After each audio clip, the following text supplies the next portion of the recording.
성도 여러분 안녕하십니까? 다시 ABN 성경 특강 에스겔 연구를 시작하게 되었습니다. 제가 지난 한 보름 동안 성지 탐사를 인솔하는 일 때문에 이 에스겔 연구 촬영하는 일을 거의 한 달 동안 하지 못했습니다. 애청해 주시는 여러분들에게 진심으로 죄송하다는 말씀을 드립니다. 또 이어서 오늘 제 29 강의부터 시작하겠습니다. 잠깐 기도하고 시작하겠습니다. 거룩하신 하나님 아버지, 무더운 여름철을 주님의 은혜로 건강하게 잘 지나게 하셨으니 참으로 감사합니다. 그동안 좀 뜸했던 공부를 다시 시작하고자 하오니 우리에게 지혜를 주시고 열심과 또 특별히 탐구하는 마음을 주셔서 우리에게 주어진 하나님의 말씀의 깊은 의미를 잘 깨달아 우리의 삶에 적용하도록 도와주시옵소서. 예수님의 이름으로 기도하옵나이다. 아멘. 네, 오늘은 제 29 강의 시간입니다. 제 29 강의는 앞서 있었던 에스겔서 21장의 맨 마지막 부분을 공부하고 그 다음에 다음 강의로 넘어가겠습니다. 우리는 앞에 28 강의에서 여호와의 칼에 관한 예언을 공부했습니다. 여호와의 칼, 에스겔 21장의 이야기인데 마치 이사야에 나오는 칼의 노래처럼 이것도 칼의 노래라고 우리가 일컬었고 그 칼의 내용의 일부를 21장 1절부터 17절까지고 그 다음에 18절부터 27 그 부분을 공부하고 이어서 28절로 32절에 있는 암몬인들에게 내릴 심판에 관한 예언, 다시 말해서 여호와의 칼, 에스겔서에 나타나 있는 칼의 노래의 마지막 부분을 공부하고 21장 끝부분인 암몬인들에게 내릴 심판에 관한 예언을 함께 공부하겠습니다. 우리는 20장으로부터 24장까지 이어지는 유다에 관한 예언들을 공부하고 있습니다. 먼저 20장에는 유다의 반역들을 열거했고 그 다음에 지난 시간까지 여호와의 칼에 관한 예언을 공부했고 그 다음에 오늘 나머지 공부하고 그 다음에 암몬인들에게 내릴 심판에 관한 예언 마지막 부분이고 그 다음에 22장은 예루살렘의 여죄, 나머지 죄들에 대한 열거를 하고 그 다음에 23장은 두 자매 음녀에 관한 이야기를 합니다.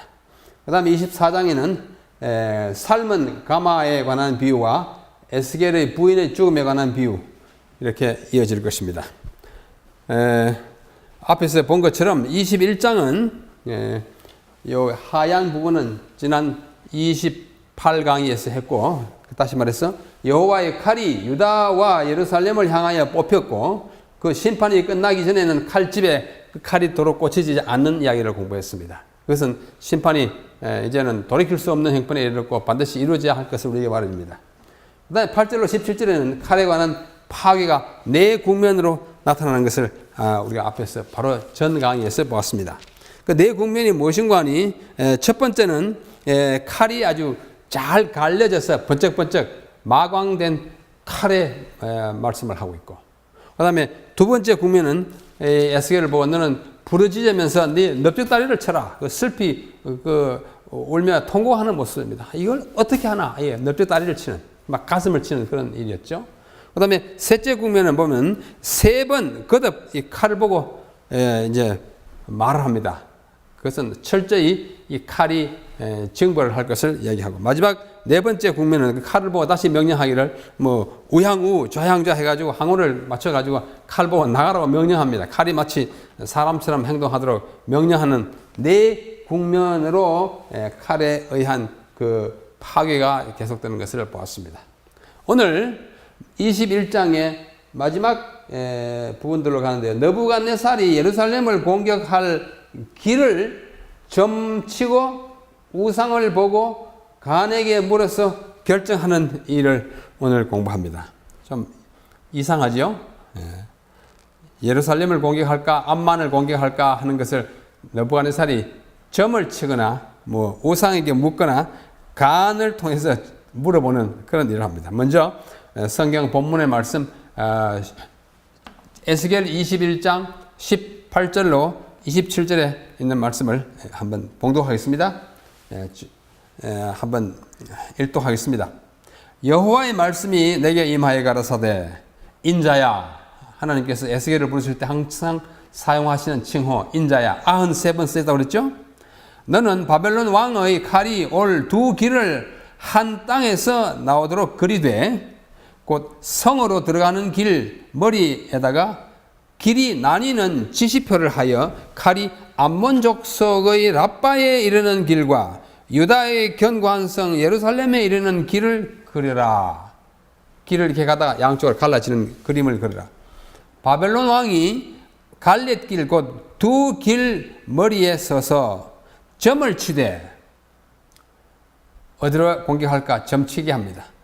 살들을 흔들어, 살이라는 것은 화살 같은 살이죠. 살들을 흔들어 우상에게 묻고, 앞에는 점을 치는데 우상에게 묻고 또 희생 제물의 간을 살펴서 오른손에 예루살렘으로 갈 점괘를 얻었으므로 공성태를 베풀며 입을 벌리고 사륙하며 소리를 높여 외치며 성문을 향하여 공성퇴를 베풀고 토성을 쌓고 운제를 세우게 되었나니 전에 그들에게 명약한 자들은 그것을 헛점으로 여길 것이나 바벨론 왕은 그 죄악을 기억하고 그 무리를 잡으리라.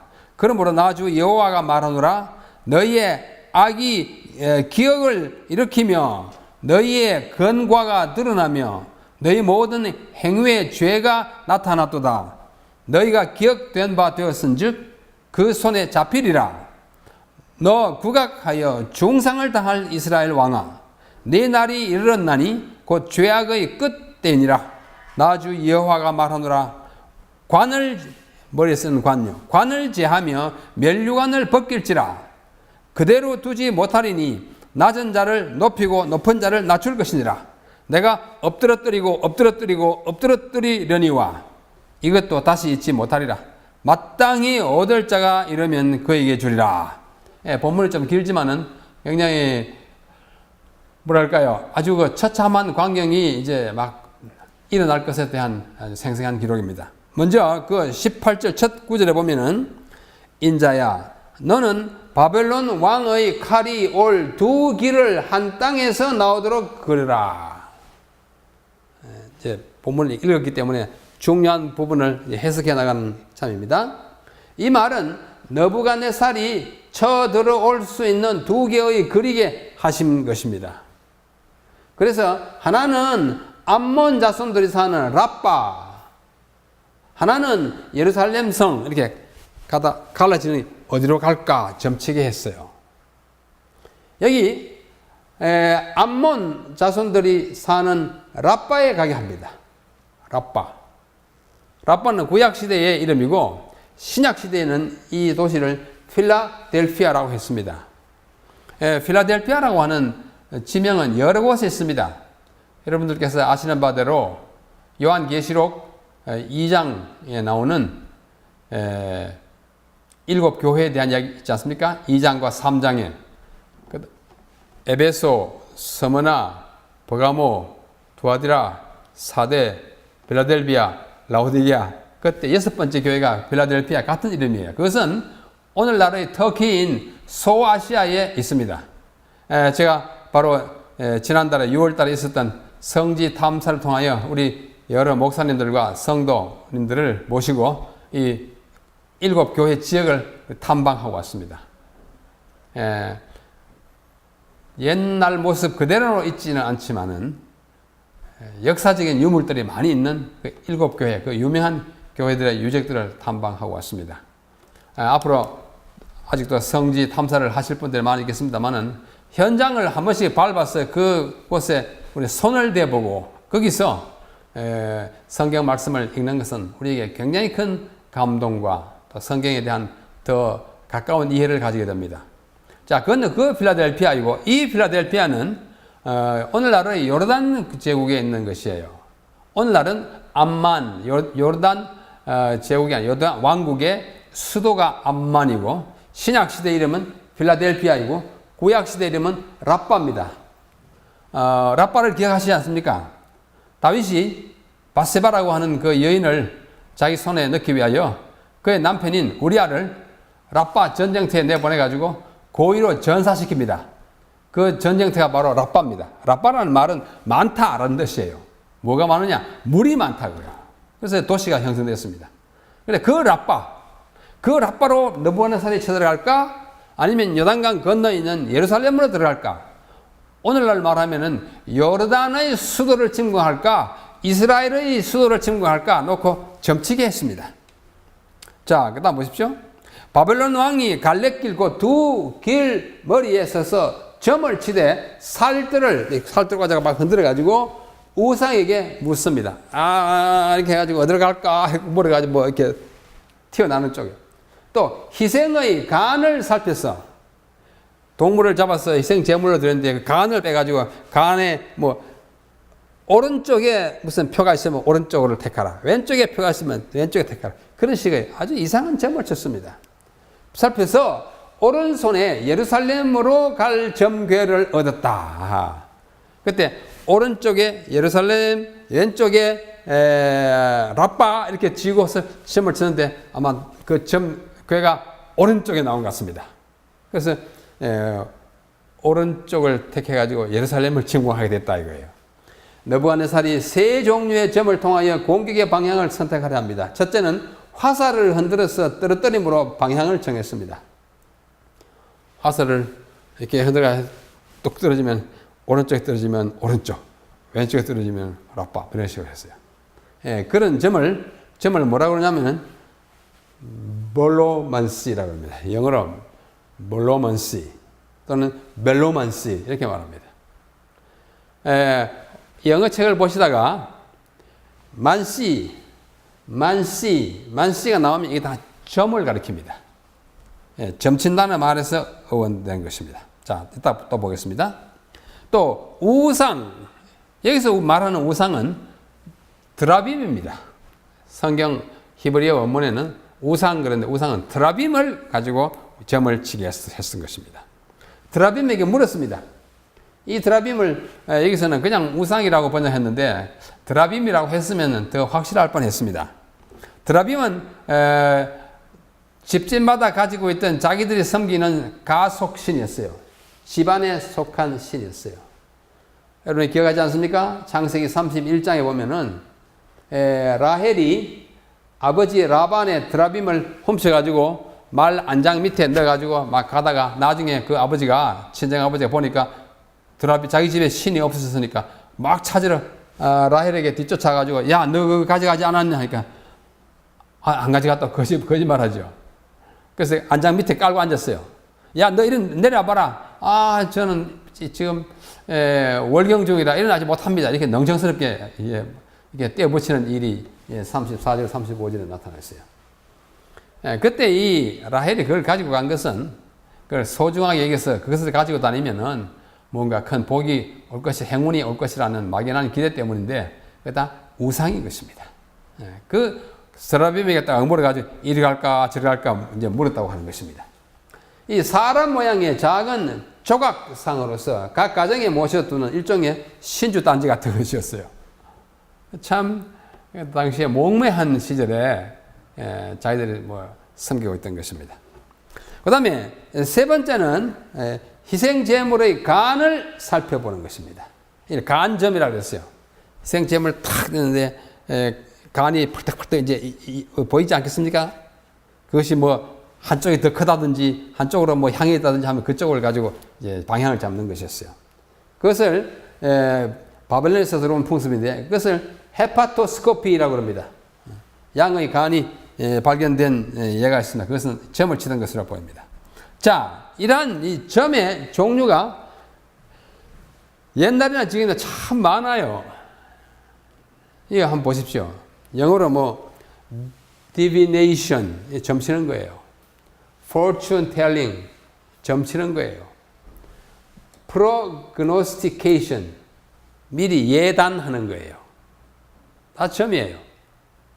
영어로 man시가로 끝나는 단어가 구글에 제가 찾아보니까 약 300개 나옵니다. 그만큼 점의 종류가 많아요. 맨스는 전부 점입니다. 무슨 점이냐? 제가 여기 하나, 둘, 7개만 대표로 가져왔습니다. 300개 중에. 카이로만시. 카이로라는 말은 헬라 케일을 했어. 케일이 손이에요. 카이로, 손으로 점을 치게. 손점, 수상점. 손으로, 손금 가지고 예언하는 거야. 아, 너 뭐 이렇게 생명선이 이렇게 했다. 너 오래 살겠다. 여기 가다 이렇게 됐네. 너 요사하겠다. 뭐 이렇게 점치는 거예요. 좀 우리가 보기에는 참 웃기는 일이죠. 옛날에도 있었어요. 그 다음에 닥틸로만시. 닥틸로라서 하면 저기 또 손가락을 말합니다. 손가락점이에요. 손가락 이렇게 딱 쳐가지고 하나, 둘, 셋, 넷 어디 갈까? 뭐 이리를 가라. 뭐 이런 식이에요. 손가락점이면 수지점이라 그래요. 파이로만시. 파이로는 말은 헬라 풀에서입니다. 풀은 불이에요. 불. 우리말로 불 비슷해요. 파이로만시. 불점이에요. 불꽃이 화염이 막 가는데 화염이 이쪽으로 막 그게 세게 뭐 바람이 불어가지고 일로 갔다면 아 이쪽으로 가라는가 보다. 이쪽 가면 이쪽으로 가는가 보다. 그런 식으로 화염점입니다. 그 다음에 비블리오만시. 이 책점이에요. 책점인데 우리는 기독교인도 좀 미신적으로 해가지고 하나님이 오늘 나에게 주는 말씀이 뭔가 딱 펴가지고 딱 읽어보고 오늘 이렇게 하라는 거구나. 이걸 비블리오만시라고 합니다. 이 비블리오스라는 말은 책, 비블리아 책이고 책 중에 책은 성경이잖아요. 그래서 성경점도 여기 포함됩니다. 어느 책이든지 딱 펴가지고 뭐 이렇게 거기 있는 내용을 따라서 뭐 행동하는 거. 비블리오만시. 그 다음에 누미스마토만시. 누미스토라는 말은 동전이에요. 주화예요. 동전을 어떻게 해요? 딱 던져가지고 앞면이 나오면 어떻게 하고 이쪽 면이 나오면 어떻게 하는 거 그거 아시지 않습니까? 뭐 이렇게 딱 던져가지고 이쪽에 던져 저쪽에 던져. 그거 같아요. 누미스마토만시라. 네크로스는 말은 죽은 사람이에요. 사자점이에요. 시체에 뭐 붉은 점이 생기면 뭐 어떻게 한다. 뭐 그런 것입니다. 그 다음에 네포만시. 네포는 구름이에요. 구름이 이렇게 가다가 동쪽으로 가면 동쪽으로 가고 서쪽으로 가면 서쪽으로 가는 이런 식으로 별의 별점이 다 있어요. 몇 개 있어요? 300개나 있어요. 만시만 300개 있어요. 이 모든 것들은 왜 일어나는 거 아니? 하나님의 지시를 믿지 아니하고 뭔가 엉뚱한 데 기대해서 내 인생을 살아가려고 하는 그 얄팍한 의존 심리 때문이에요. 우리는 이런 온갖 종류의 만시를 다 버리고 어디요? 하나님을 의지하고 하나님께 기도하며 살아가겠습니다. 이 외에 점의 종류가 참 많이 더 있어요. 토정 비결. 일종의 점이잖아요. 토정 비결에다 무슨 뭐 과학적 근거를 대고 하는 것은 넌센스가 아닌가 생각합니다. 신수를 보고 운수를 재수. 이거 재수가 오늘 있는지 없는지. 오늘 뭐 복권 뽑으면 어떻게 될까? 복권, 경품권, 행운권, 제비뽑기. 우리 교회 안에도 경품권 많이 뽑습니다. 특별히 뭐 큰 집회나 운동회나 야유회 하면은 끝까지 남아있게 하기 위해서 맨 마지막까지 어떻게 해요? 경품권 딱 보여주고 자 이제 뽑는다 하면 다 오게 하지 않습니까? 그래서 뭐 이렇게 해가지고 담임 목사님 딱 집어가지고 몇 번 뭐 라디오 하나 뭐 또 뭐 몇 번 냉장고 이게 뭐 우리가 집회를 소홀히 하고 또는 모임을 좀 즐겁게 하고 또 많이 참여하게 하기 위한 수단이기는 하지만 이게 다 뭐예요? 행운에 자기의 행복을 자기의 좋은 운수를 의존하는 것이 아닌가 생각합니다. 그런 의미에서 썩 바람직한 것은 아니에요. 뭐 죄악시 하기는 또 힘듭니다만은 경품권 뽑고 행운권 뽑는 것을 그러나 그것을 너무 의존하면은 좀 어떠나 그런 생각이 듭니다. 특별히 제비 뽑기는 뭐 세상사에 공평하게 하기 위해서 제비 뽑는 것도 저는 찬성합니다. 그죠?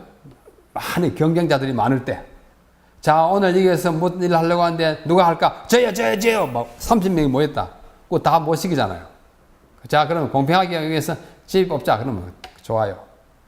그러나 여기 보십시오. 화이트 여사께서 1900년에 쓴 편지 글 가운데 37번. 이 제비를, 모든 일에 제비로 해결하면 안 된다고 말합니다. 특별히 뭐예요? 교회 직원의 중요한 직책을 뽑을 때. 나는 제비 뽑기를 신뢰하지 않는다. 교회의 직원들을 제비 뽑기로 결정하는 것은 하나님의 명령이 아니다. 여러분, 이제 연말이 되면 또 직원 선거 하지 않습니까? 뭐 수석 장로를 서로 하려 한다든지, 안실학교 교장을 서로 안 하려고 한다든지, 이럴 경우에 그런 제비 뽑자 이렇게 하는 것이 뭐 자연스러울 수도 있습니다만은, 그러나 거룩한 직분을 제비 뽑아가지고 아이고 그것이 행운일지 불행운일지 모르지만 억지로 하는 것보다는 자원해서 건면에 제가 하겠습니다. 또는 투표해가지고 선거위원들이 결정대로 따르는 것이 하나님의 교회에 합당한 일입니다. 절대로 교회 직분을 제비 뽑아 나누어 갖지 않기를 바랍니다. 우리 선지자가 그렇게 권면했고, 또 우리 권면이 비록 없다 할지라도 우리 스스로 생각해도 하나님의 거룩한 직분을 제비 뽑아가지고 나누어 하는 것은, 그 교회가 얼마나 서로 한 직분을 탐한다든지 얼마나 서로 안 하려고 하든지 하는 형편에 대한 반영이기 때문에 좋은 현상이 결코 아닙니다. 성도 여러분, 교회 직원이 할 때 제비 뽑지 마십시오. 그러나 이런 건 제비 뽑아도 된다고 생각합니다. 다음 달에 우리 야외 예배를 간다든지 야유회를 가는데, 강원도로 갈까 강화도로 갈까? 뭐 강원도 가자는 사람, 강화도 가자는 사람 해가지고 아무리 해도 팽팽하다. 그런 제비 뽑아가지고 금년에는 강화도 가고 내년에 나머지 가겠습니다 해가지고 제비 뽑는 건 그건 뭐 거룩한 직분과 관련되지 않기 때문에 그 정도는 해도 괜찮지 않나. 제 속이는 그렇습니다. 그것마저 그렇지 않고 뭐 결정하면 더 좋죠. 자, 제비 뽑는 일을 교회 직원 결정하는 데는 하지 않기를 바랍니다. 자, 그 다음에 제가 드리는 말씀이에요. 사행심을 조장하고, 사행심은 뭐예요? 운수 좋게 일확천금하는 거, 그거는 그리스도인들이 기대할 것이 아니고, 우리 열심히 일해서 돈을 벌어야 정직한 노동으로 오는 대가를 얻고 거기서 11금 내는 것이 좋습니다. 뭐 남의 물건 훔쳐가지고 그것에 11조를 내는 거, 그건 정말 그리스도인답지 않잖아요. 뭐 사행심은 훔치는 건 아니지만은 그래도 나의 정당한 노동이 결여된 것이어서 권장할 만한 것이 되지 않습니다. 요행과 우연을 기대하면서 살게 하는 것은 권장할 만한 일이 아닙니다. 성실하게 노력하여 정당한 대가를 얻게 하는 것이 바람직하다고 저는 생각합니다. 자, 그 다음에 오른손에 예루살렘으로 갈 점괘를 얻었으므로, 그렇게 한 결과가 그렇게 됐어요. 느부갓네살이 세 종류의 점을 통하여 암만, 오늘날의 암만, 당시의 라빠, 그죠? 암만이 아니라 예루살렘을 공격하기로 결정하였습니다. 예루살렘의 운명을 결정짓는 점괘가 그의 오른손에 쥐어져 있었음을 의미합니다. 그러니까 세 가지 점을 통해서 어디를 할까? 오른손 펴보니까 뭐예요? 예루살렘. 그래서 예루살렘을 지금 쳐들어오는 거예요. 바벨론의 왕이니까 뭐 그렇게 할 수 있죠. 그러나 우리 하나님의 백성은 그렇게 하면 됩니다. 그러면 어떻게 할까? 그들이 공성퇴를 베풀며 입을 벌리고 사륙하며, 그들이 와가지고 예루살렘을 막 이렇게 무자비하게 가격할 것이다 그거예요. 예? 이것은 앞에서 공부한 에스겔 4장 2절을 참고하는 것이 좋습니다. 아래 제9가에서 공부했습니다. 박석 위에 예루살렘을 그리고 공성퇴를 세우라고 하는 지시를 4장에 에스겔서에서 이미 했어요. 제9 강의를 지금 잠깐 복습합니다. 제4장이에요. 4장 1절 3절에 사인 액션 기억나십니까? 사인 액션이 많이 있었어요. 뭐 한 5개, 6개 있었어요. 에스겔이 막 이렇게 보여줍니다. 여기는 뭘 보여줘요? 이게 박석 위에다가 예루살렘 지도를 그리고 거기다가 이렇게 막 쌌지 않습니까? 4장 4절로 8절에 제2 사인 액션이고 제3 사인 액션 따로 있고 제2 사인 액션에서 박석 위에다 그림을 그리고 예루살렘 함락에 관한 표정을 하는데 이게 바로 그때 보여드린 에스겔이 예루살렘을 가운데 놓고 그 박석 위에다가 그림을 그리고 여기다 뭘 이렇게 많이 이렇게 막 둘러 진쳤어요. 이 강의가 앞에 있는 것, 저 앞에 이미 했지만은 우리 ABN에는 다 떠올라 있지 않습니까? 나중에 복습하시면 되겠습니다. 자, 그때에 박석에다가 예루살렘을 그리고 운제를 세워서 에워싸고 토둔을 쌓고 진을 치라 그랬어요. 그러면서 공성태를 둘러세우고 전철을 두어 철성을 삼아서 성을 위하여 에워싸라. 이것이 이스라엘 족속의 징조가 시킨 대로 에스겔이 다 했습니다. 박석에다 그리고 뭘 이렇게 세우고 운제, 전철, 진, 토둔을 막 세우고 예루살렘이 꼼짝없이 당하게 된 것을 보여주는 것입니다. 그때에 이제 이것을 징조로 보여주는데요. 이게 박석이에요. 일단 지도를 그렸습니다. 아, 예루살렘 성전 뭐 문이 있고 있고. 그때 공성퇴를 갖다 놓아라 그랬어요. 이 공성태는 히브리 말로 카르입니다. 카르는 어린 양과 같은 거예요. 어린 양 또는 숫양. 예? 공성태. 그래서 수양이 뿔로 받아요. 받듯이 상대방의 성벽이나 성문을 무너뜨리기 위해 사용하는 도구를 가리키는 것이 바로 공성태. 성을 공격하는 퇴는 갖다 이렇게 박격시키는 도구를 퇴라 그랬어요. 그리고 거기에는 통나무 끝에 금속을 붙이고 바퀴 달린 수레에 고정시켜 상대방의 성벽이나 성문을 꽝 이렇게 밀쳤습니다. 공성퇴, 요거 쇠건변에 쓰기도 하고, 요거는 쇠몽동이로 만드는 퇴고, 나무 목변에는 나무로 만든 퇴입니다. 자, 그림을 한번 보십시다. 이게 공성퇴예요. 공성퇴, 이거 잡아당겨가지고 꽝 하면 이 벽에 이게 부딪혀가지고, 예, 이게 공성퇴입니다. 또 다른 그림으로는 이런 게 있죠. 예, 여기서 잡아당겨가지고 꽝! 이게 마치 뭐처럼 생겼냐면, 양의 머리처럼, 여기 양 머리처럼 생겼다고요. 앞에 성벽을 꽝꽝 쳐가지고 무너뜨리는 것입니다.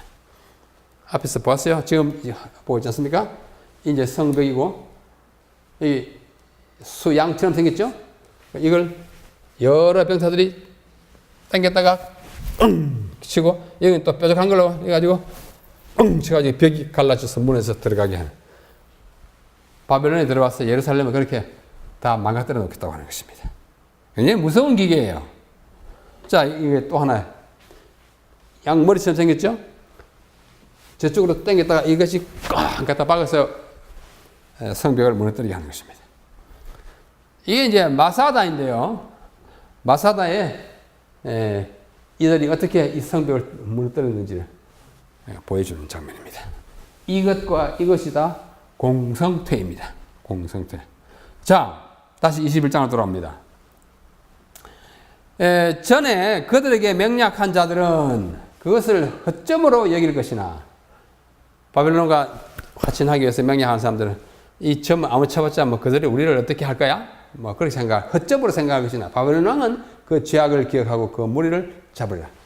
예루살렘 거민들은 선지자를 통한 경고의 기회를 진지하게 받아들이지 않았어요. 예레미야가 많이 말해도 안 들었고, 그 앞에 선지자들이 말해도 안 들었어요. 결국은 그 결과를 그들이 심판을 자초하게 되었습니다. 그들은 바벨론으로 포로로 잡혀갔고, 하나님의 엄숙한 기별을 허점으로, 즉 헛된 점으로 여기는 자들은 다 벌을 받게 되는 것을 우리에게 보여줍니다. 그래서 그 다음에 하나님이 말씀하십니다. 뭐라고 말씀하십니까?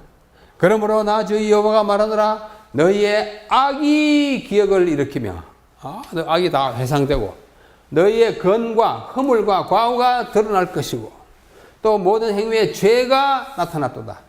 너희가 기억한 바 되었은즉 그 손에 잡히리라.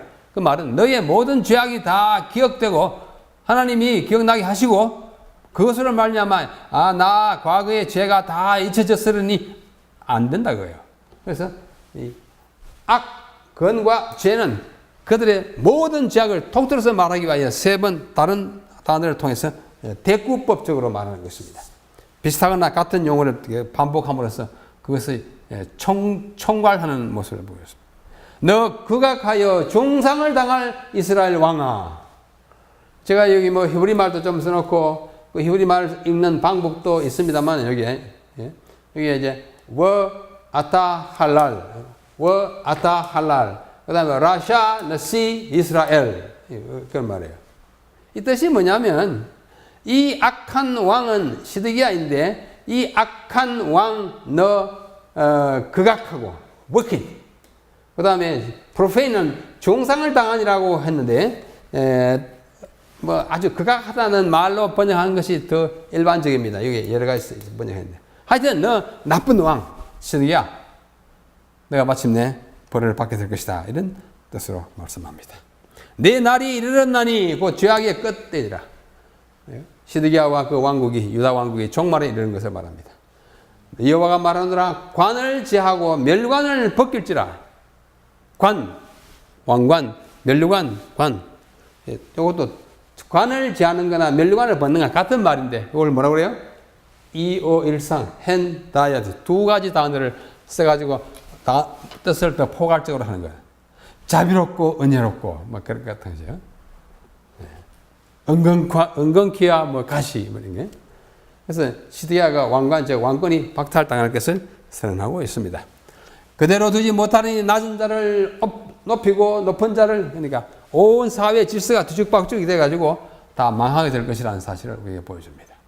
왕은 처참한 꼴이 되고 내가 엎드러뜨리라. 이거 정말 영어로는 a ruin, I shall make it. 뭐예요? 파멸. 내가 그렇게 만들리라. 굉장히 힘 있는 그런 아주 도무지 어떻게 할 수 없는 이 파멸을 우리에게 말해요. 우리말로는 내가 엎드러뜨리라. 파멸. 마땅히 얻을 자가 이러면 그것은 예수님에 대한 예언으로 생각합니다. 너희들 다 망가뜨리고 그 왕국을 진짜 얻을 분을 예수님이 오시면은 그에게 주겠다. 이런 뜻으로 PK 선지자와 왕 451페이지에 그렇게 해석하고 있습니다. 그 다음에 마지막으로 21장의 마지막으로 28절로 32절에는 암몬인들에게 내릴 심판에 관한 예언입니다.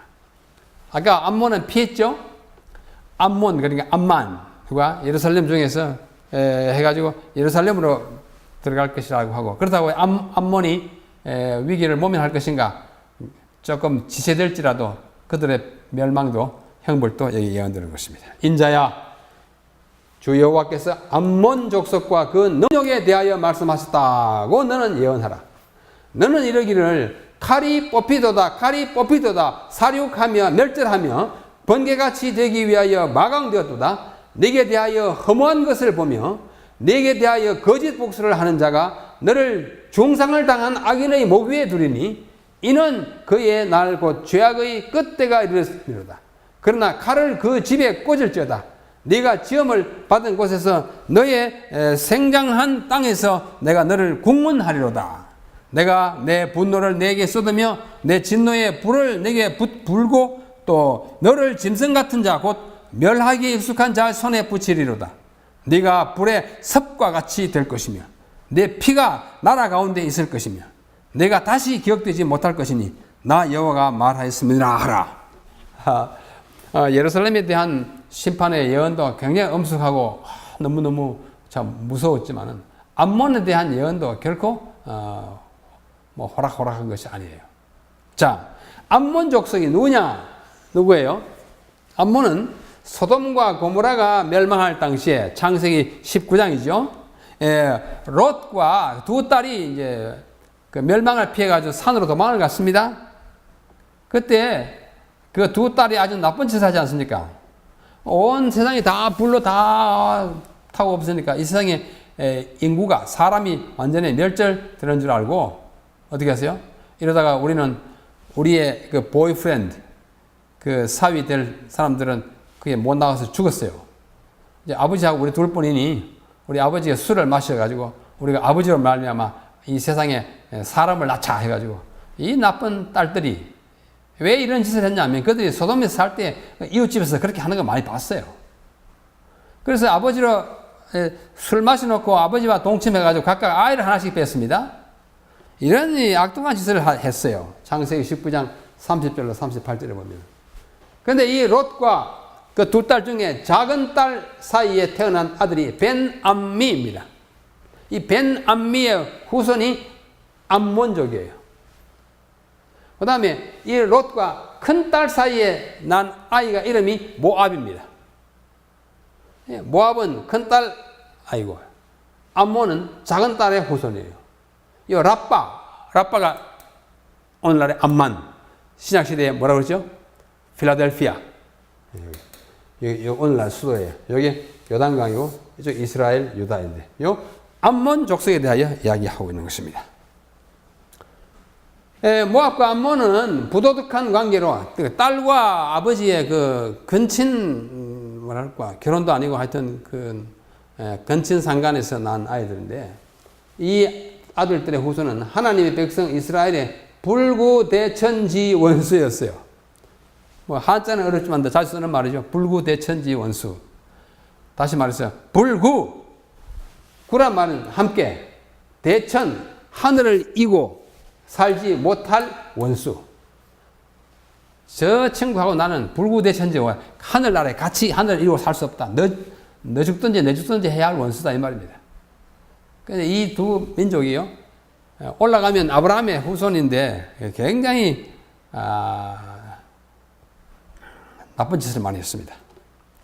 이 두 민족은 모압과 암몬은 우상숭배로 유명합니다. 우상숭배, 왕상. 잔혹함으로 그 정죄를 받았습니다. 아모스. 교만함으로 정죄를 받았어요. 스바냐. 하나님의 백성의 원수가 되었습니다. 많습니다. 그러니까 벌을 받아야 돼요. 벌을 받을 수밖에 없습니다. 인자야, 주 여호와께서 암몬 족속과 그 능력에 대하여 말씀하셨다라. 비록 바벨론 왕 느부갓네살이 암몬의 수도 라빠, 오늘의 암만 대신에 예루살렘을 공격하기로 결정했지만 앞에서 봤죠? 암몬 족속은 그들이 행한 죄악 때문에 형벌을 면할 수 없습니다. 자기들이 지은 죄가 또 많아요. 그들에 대해 말하기를 칼이 뽑히도다 사륙하며 별절하며 번개같이 되기 위하여 마강되었도다. 이게 이 원문에는 그냥 칼 이렇게 하는데 우리말로 칼이 뽑히도다 사륙 멸절하고 암몬 족속을 치기 위하여 칼이 뽑혔고 번개같이 즉 신속하게 처단하기 위해 칼이 잘 갈려져서 번쩍거리고 있음을 말합니다. 이제 예루살렘은 멸망 직전입니다. 칼이 또 뽑히고 이 암몬도 똑같은 운명에 놓이게 된 것입니다.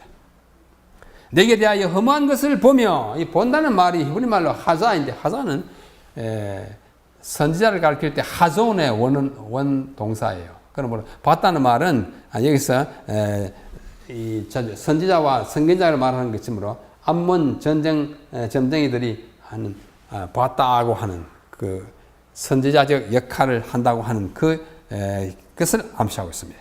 내게 대하여 거짓 복수를 말하고, 복수라는 건 점이잖아요. 암몬의 거짓 점쟁이들이 말하는 것 믿지 말라고 하는 것입니다. 너를 중상을 당한 악인의 목 위에 두리니 이는 그의 날 곧 죄악의 끝때가 이르는. 여기서 너는 칼을 가리키는 것을 보입니다. 근데 칼이요. 칼이 중상을 당한 악인의 목에 넣었다면 그 사람이 이제 죽게 된 것을 말합니다. 암몬의 거짓 선자들이 이 칼을 악인의 목에다 넣음으로써 그 악인을 죽이려 합니다. 그의 죄악의 때가 이르기 때문입니다. 얼른 보면 좀 이해하기 힘들어요. 그래서 이 난해한 문장을 New International Version은 다음과 같이 번역했습니다. 이게 좀 분명한 것 같아서 제가 옮겼어요. It will be laid. 그 칼이 놓여질 것이다. 어디에? On the necks of the wicked. 악인들의 목에 칼이 놓일 것이다. 그 악인 어떤 악인이냐? Who are to be slain. 이제 죽임을 당해야 할 악인들의 목에 놓일 것이다. whose day, 그의 날이 has come, 이르렀다. whose time of punishment, 형벌의 때가 이제 그 절정에 이르렀기 때문에 칼이 악인들이 목에 놓을 것이다. 이렇게 우리말 번역보다는 조금 명쾌하게 번역하기 때문에 소개하고 있습니다. 그러나 칼을 그 집에 꽂을지어다. 네가 지음을 받은 그곳에서 너의 생장한 땅에서 내가 너를 공문하리로다. 지금 막 죽이려고 하는 거 하나님 또 잠깐 잡으십니다. 이 명령은 암몬 족속에 내린 것인데 그들의 모험은 헛될 것입니다. 그들은 자기 나라에서 악행에 대한 벌을 받을, 이제 바벨론에 쳐들어든지 또는 외부의 세력이 와서 그냥 함부로 죽이는 것이 아니라 그들이 얼마나 죄를 지었는지, 죄를 지은 현장, 그들이 살아온 삶의 터전, 자기들의 땅에서 자기들이 얼마나 악행을 했는지를 기억하면서 마땅한 죽음을 당한다는 사실을 인식하며 죽게 할 것이라는 말로 들립니다. 내가 내 분노를 내게 쏟으며 내 진노의 불을 내게 불고 너를 짐승 같은 자 곧 멸하기에 익숙한 자의 손에 붙이리로다. 암몬의 악행에 대한 하나님의 진노가 얼마나 맹렬한지 우리에게 보여줍니다. 하나님께서는 암몬의 악한 행동에 대하여 매우 오래 참아오셨습니다. 그러나 이제는 더 이상 참을 수 없으시고 그렇게 하실 필요도 없으십니다. 이제 암몬에게 남은 것은 멸망뿐입니다. 그들은 짐승 같은 자 곧 멸하기에 익숙한 자의 손에, 역시 바벨론이죠, 들어가 멸망할 것입니다. 여기서 짐승 같은 자로 일컬어진 이들은 에스겔 25장 4절에서 동방사람, 동쪽은 바벨론이에요. 동쪽 사람의 족속들을 말하고 있습니다. 내가 불의 섭과 같이 된다. 섭 아시죠? 나무 건부랭이 같은 것들, 풀섭, 섭. 내 피가 나라 가운데 있다. 활활 타오르는 불의 섭은 마치 휘발유만큼 불길을 더 잘 타오르게 하는 것을 가리킵니다. 불이 막 탈 때 건부랭이, 풀섭 마른 것 갖다 놓으면 확 타오르는 게, 그러니까 그렇게 됩니다. 섭같이 그렇게 다 없어질 것이라고 말합니다. 암몬은 그런 존재가 될 것이며 그의 피가 온 나라 가운데 있을 것이며 한 것은 그들의 나라에 있으면서 자기 나라에 죽게 되는 거예요. 왜? 자기가 거기서 죄를 지었기 때문에 그 나라에 죽겠다고. 내가 다시 기억되지 못할 것이나, 성경에서 기억되지 못한다는 말은 철저히 완벽하게 멸망된다는 뜻으로 자주 씁니다. 이것이 셈의 표현이에요. 세미틱. 나 여호와가 말하였습니다. 히브리 말로 이렇게 말해요. 아니 아도나이 디바르티. 나 곧 여호와가 말하였다. 엄숙한 하나님이 말씀하시니까 반드시 이루어질 것이다 하는 그런 의감을 담고 있습니다. 암몬인들은 예루살렘을 심판하는 일에 가담하기는 했지만 항상 그랬어요. 외세와 합작해가지고 예루살렘을 쳐들어오는 일에 늘 동참했습니다. 그들도 역시 하나님의 진노의 대상이 되었습니다. 그들의 운명은 유다인의 운명보다 더 절망적이었습니다. 암몬인들에 대한 심판의 기별은 앞으로 봉발 25장 1절 7절에 다시 한번 반복되고 강조될 것입니다. 예루살렘이 멸망되는 것과 동시에 또 그들을 멸망하는 일에 옆에서 박수치고 응원하던 암몬 족속도 그들이 지은 죄 때문에 멸망을 면할 수 없음을 에스겔 21장이 우리에게 말씀해 주고 있습니다. 우리 하나님의 백성은 자신도 깨끗하게 잘 살아야겠지만은 남이 잘못되는 일에 동조해서는 절대로 안 됩니다. 그들을 보호해주고 그들의 불운한 형편에 대하여 동경적으로 생각하고 늘 그들을 정말 좋은 뜻으로 돕고자 하는 참다운 정신을 가질 때 우리는 참된 그리스도인 정신을 가진 사람으로 살아가게 되는 것입니다. 또 앞으로 한 주간 공부 잘 하시고 에스겔서에 나타나 있는 하나님의 기별을 우리의 삶에 적용하는 일에 우리 최선을 다하게 되기를 간절히 바라면서 제29강의 에스겔서 연구를 마치겠습니다. 감사합니다. 안녕히 계십시오.